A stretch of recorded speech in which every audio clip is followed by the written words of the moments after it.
Shalom,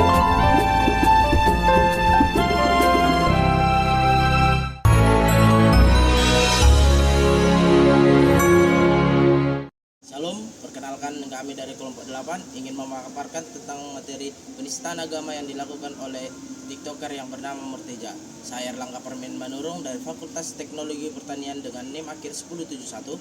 Saya Daniel Kurniawan dari Fakultas Kedokteran dengan NIM akhir 143. Saya Kevin Grila Artifa dari Fakultas Teknik dengan NIM akhir 1016. Saya Rizky Diarmato Sinaga dari Fakultas MIPA dengan NIM akhir 1020. Karena Tuhan yang kalian sembah itu yang digantung. Bagi umat Katolik dia digantung, kalau Protestan tidak digantung. Bagi kalian yang masih menyembah itu, tolong pulangkan nanti setelah kalian tobat. Tolong pulangkan nanti tiang itu ke PLN biar ada untuk gantung trapo.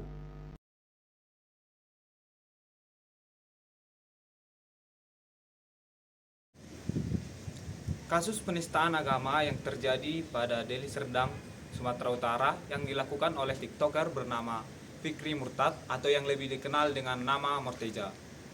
Dia melakukan penistaan agama ketika melakukan siaran langsung pada jam 10 malam pada tanggal 18 Oktober 2024. Ketika sedang melakukan live, dia melakukan penistaan agama terkait agama Katolik dan agama Kristen. Penistaan agama yang dilakukan oleh Murteja dalam live streamingnya mengatakan bahwa karena Tuhan kalian yang digantung, bagi umat Katolik dia digantung, bagi umat Kristen dia tidak digantung, dan bagi kalian yang menyembahnya agar segera bertobat. Murteja juga mengatakan bahwa tiang gantung atau tiang yang digunakan untuk menyalibkan Tuhan Yesus agar segera dikembalikan kepada PLN untuk digunakan sebagai trafo dan tempat kabel.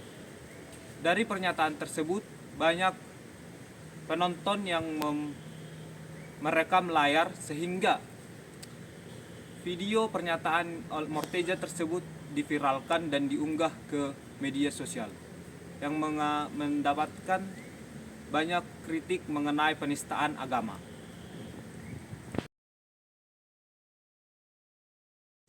Jadi, apa penyebab dari adanya penistaan ini? Menurut kelompok kami, penistaan ini bisa terjadi karena pelaku yang menginginkan sensasi.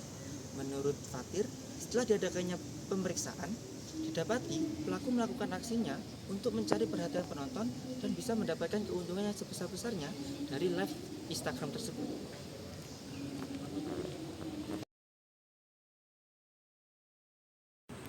Berikutnya, saya akan menjelaskan mengenai hal-hal yang dapat dilakukan agar kejadian yang serupa tidak terjadi lagi di masa depan. Hal pertama yang dapat dilakukan oleh live streamer adalah dengan membuat sebuah list atau sebuah skrip dari materi yang akan dibahas selama live stream mereka nantinya. Hal ini dapat dilakukan agar mereka terhindar dari kekurangan atau bahkan kehabisan topik dan mulai memasuki topik-topik yang sensitif. Hal berikutnya yang dapat dilakukan oleh live streamer adalah dengan menghindari atau bahkan melarang pembahasan dari topik-topik sensitif tersebut selama live stream mereka. Hal ini dapat dilakukan agar terhindar dari keceplosan selama mereka membahas topik-topik tersebut.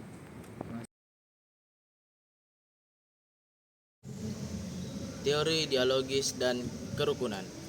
Teologi ini mengedepankan keterbukaan berdialog dengan agama lain, bukan untuk menyatukan keyakinan, tetapi untuk membangun pemahaman bersama. Dalam berdialog ini, umat Kristen bisa memperlihatkan kasih dan nilai-nilai Kristen supaya dapat lebih diterima oleh masyarakat majemuk. Etika kasih dalam kekristenan. Pendekatan ini menekankan pentingnya kasih sebagai landasan utama dari semua tindakan. Yesus mengajarkan kasih kepada sesama kita dan kepada Allah, dan juga kepada umat lainnya. Dalam masyarakat yang beragama, etika ini sangat relevan pada kehidupan kita sehari-hari demi menjaga kedamaian dan menghindari gesekan.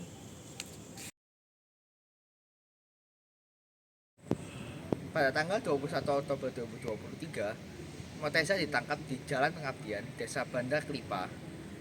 Usai ditangkap, ia menjadi tersangka dan dijerat UU ITE dan penistaan agama, dan ia terancam hukuman 6 tahun di dalam penjara. Setelah diteliti lebih lanjut, didapati bahwa kejadian ini terjadi karena kekilafan dari Mu'tazilah.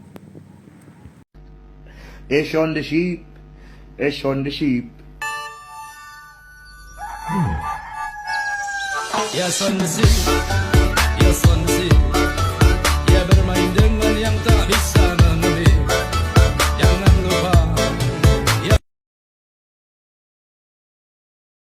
Kegiatan tersebut memicu reaksi dari berbagai kalangan, termasuk komunitas Kristen yang menginginkan tindakan secara hukum dan mengakibatkan Morteza dipenjara.